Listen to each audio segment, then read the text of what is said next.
La foi n'est pas ce que vous pensez. La foi n'est pas quelque chose de subjectif. La foi est un raisonnement logique. L'homme lui dit, je suis soumis à des supérieurs. J'ai des gens sous mes ordres. Je ne me déplace pas pour que les choses se passent. Je dis à l'un, va, et il va. À l'autre, viens, et il vient. Et à un autre, fais ceci, et il fait. Il dit, voilà comment ça fonctionne quand on a le pouvoir. Toi, avec tout ce qu'on m'a dit à ton sujet, tu veux te déplacer pour aller guérir les maux de tête. C'est quel pouvoir? Dis un mot ici.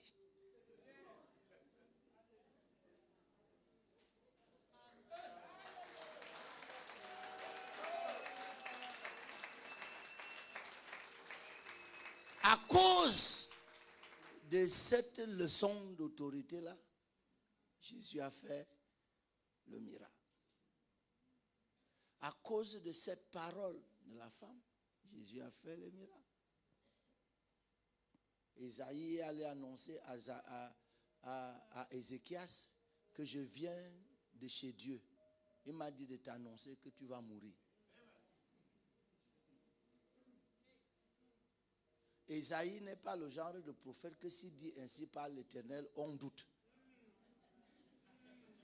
Quand il dit ainsi par l'Éternel, c'est que l'Éternel a vraiment parlé.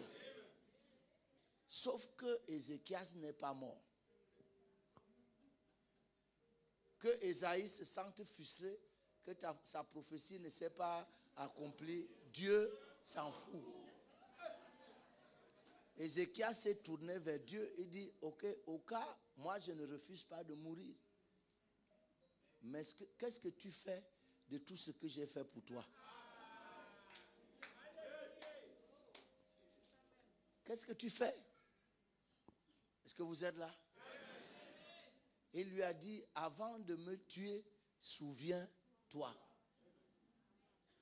Autrement dit, à cause de ce que j'ai fait pour toi, ne me tue pas. Isaïe sortait déjà pour aller annoncer comment les obsèques du roi doivent être préparées. Quand Dieu lui a dit, arrête, rentre.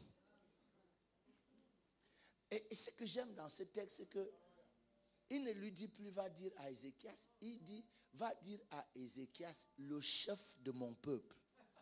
Il n'avait pas dit ça avant. Lorsque tu manifestes la foi, Dieu te traite avec plus de respect.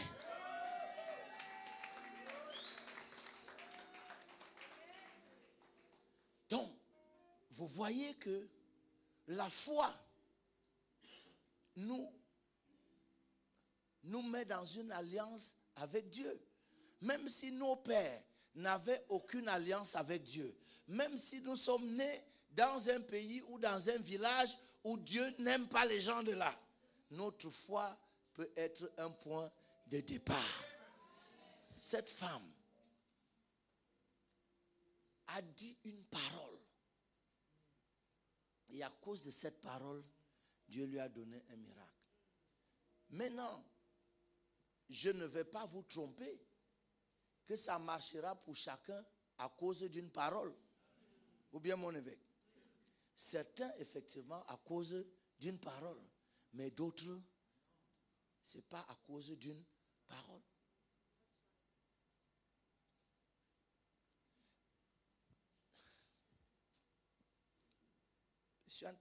J'ai presque terminé, je vais prier bientôt. Mais j'ai entendu quelque chose ici l'autre jour. C'est révérend Nadia qui expliquait très bien, avec justesse et profondeur, la notion de acte prophétique. Je fais comme afin qu'il m'arrive comme. Est-ce que vous êtes là? C'est ça l'essence de l'acte prophétique. Parce que le monde spirituel répond aux signes et aux symboles.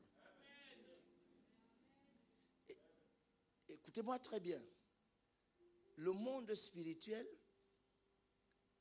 est habitué aux paroles. La parole vient du monde spirituel. La parole n'est pas une chose qui les impressionne. Est-ce que vous êtes là? Voilà pourquoi on dit que le grand mystère de la piété, c'est quand Dieu est devenu chair. Est-ce que vous êtes là? Ce qui émerveille tout l'univers, c'est que Dieu soit devenu matériel. Est-ce que vous êtes là? Ce qui est spirituel n'impressionne pas ce qui est spirituel. Est-ce que je fais un sens? C'est pour ça que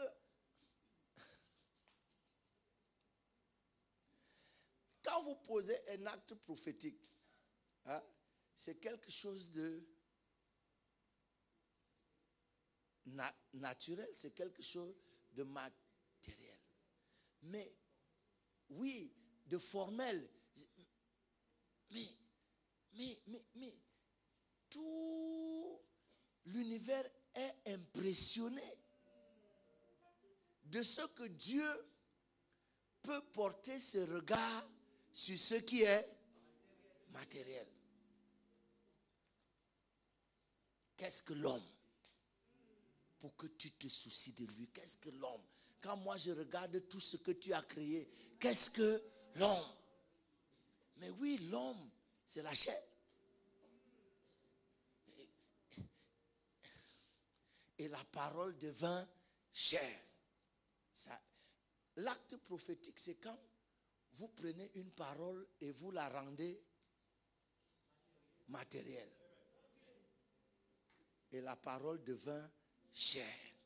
Tout ce que je viens de dire là est immatériel. Mais il y a quelqu'un qui peut transformer ça en un geste matériel. Et ça appelle à quelque chose. Voilà pourquoi vous voyez, lorsque Abraham prend son fils, il le lit, il le pose sur... Vous savez, Abraham n'avait aucune difficulté parce qu'il semblait être habitué. Il vient de l'autre côté, ce n'était pas un exercice. Vous pensez que c'est là qu'Abraham apprenait ça? Non. Il n'a pas demandé à Dieu comment je vais faire. Il en avait l'habitude de l'autre côté du fleuve. Il est né dans ça.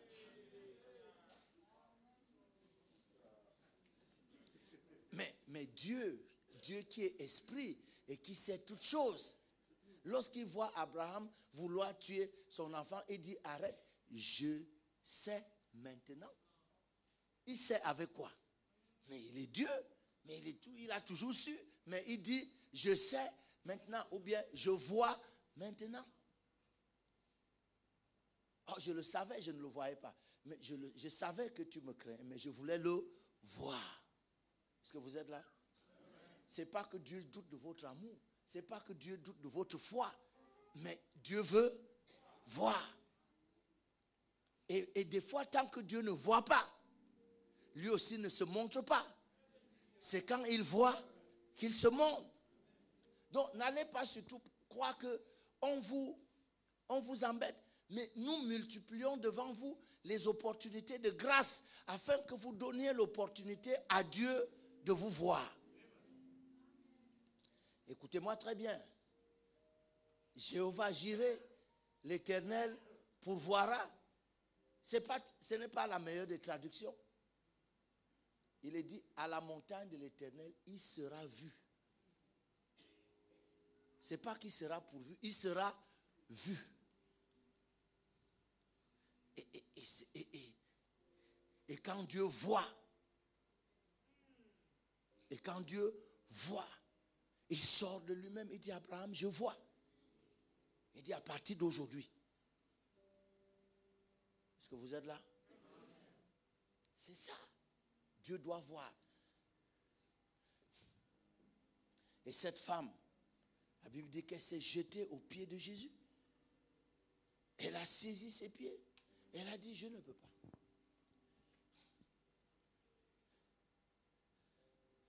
Jésus dit à ce pharisien Simon, il dit que je suis venu chez toi.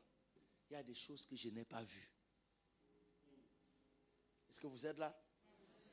Il dit, c'est pourquoi je te dis que cette femme, non seulement ses multiples péchés ont été pardonnés, mais sa vie est devenue une. Parce qu'il y a des choses que je n'ai pas vues chez toi, que j'ai vues chez elle. Je suis venu chez toi, tu ne m'as pas donné l'eau pour me laver les pieds. Mais cette femme-là a vu que mes pieds avaient besoin d'être lavés. Et elle les a lavés avec ses larmes. Tu ne m'as pas donné de serviette. Elle a utilisé ses cheveux. Et la Bible dit que les cheveux de la femme sont sa gloire. Imaginez le geste de se baisser jusqu'à ce que ses cheveux, sa gloire, elle a utilisé sa gloire. Et en tant que prostituée, je n'ai pas seulement envie de dire qu'elle a utilisé sa gloire. En tant que prostituée, elle a peut-être utilisé son atout majeur, les cheveux. Parce que lorsqu'elle était assise là, et qu'elle semblait ne pas avoir de clients, si elle fait sa tête comme ça, elle bouge ses cheveux comme ça.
Des causes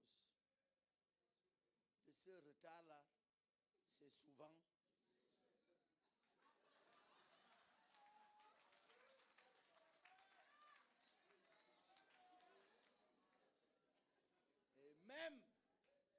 et même jusqu'à ce qu'on aille dans la voiture, on n'a pas fini.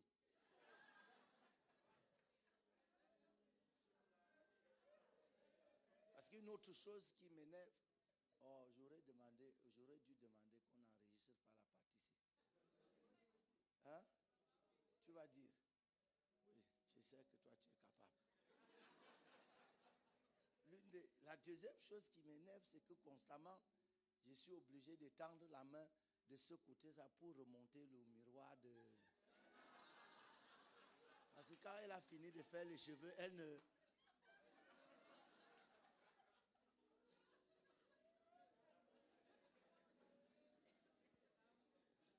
Hein? Non, je dis ça seulement pour montrer jusqu'à quel point les femmes tiennent à leurs cheveux. Et la Bible dit que c'est leur gloire que Dieu leur a donnée. Mais cette femme a pris ça. Lorsque Dieu voit une tête se baisser jusqu'à terre pour que les cheveux puissent essuyer les pieds, pensez-vous vraiment que Dieu va rester indifférent?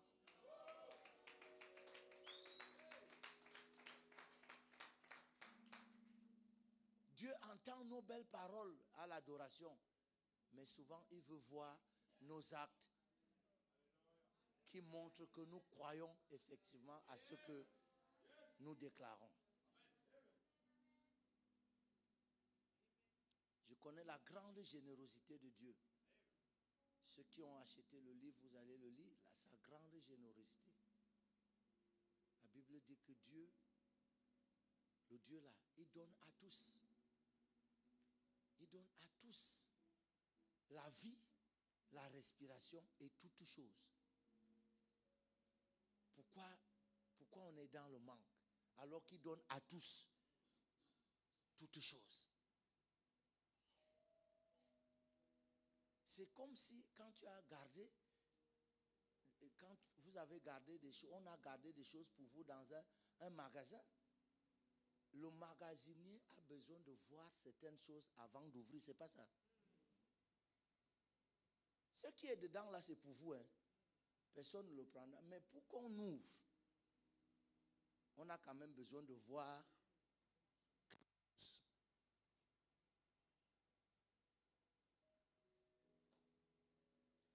Elle a pris